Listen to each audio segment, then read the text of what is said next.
வணக்கம் ஃப்ரெண்ட்ஸ். ஒரு காட்டில் ஒரு மயில் வாழ்ந்துட்டு வந்துச்சு.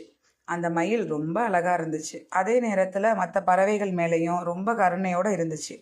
ஆனால் மயிலோட அழகை பார்த்த மற்ற பறவைகள் இந்த மயில்கள் எல்லாம் எப்போவும் திமிரோட தான் இருக்கும்னு அதுங்களே முடிவு செஞ்சிருச்சுங்க. அதனால் மயில் கூட சேராமல் தனியாகவே இருந்துச்சுங்க. மயில் நட்போடு பேச வந்தால் கூட மயிலை தவிர்த்துட்டு வேறு பக்கம் போயிடுங்க அந்த பறவைகள்.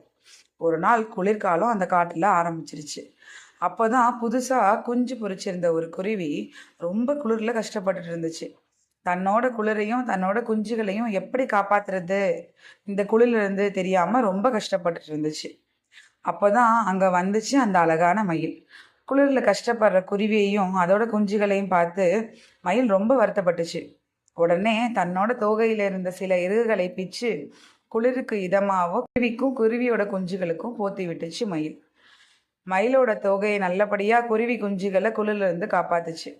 அதை பார்த்த எல்லா குருவிகளும் இவ்வளவு நல்ல மயில் அதோட தோற்றத்தை மட்டும் வச்சு இத்தனை நாள் தப்பாக நினச்சிட்டோமே அப்படின்னு ரொம்ப வருத்தப்பட்டுச்சுங்க.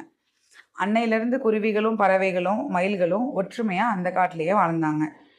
இதில் நீதி என்னன்னா, ஒருத்தரோட தோற்றத்தை வச்சு ஒருத்தர் நல்லவர் எப்படின்னு நம்பக்கூடாதோ அதே மாதிரி ஒருத்தரோட தோற்றத்தை வச்சு அவர் கெட்டவர்னு முடிவு செய்யக்கூடாது.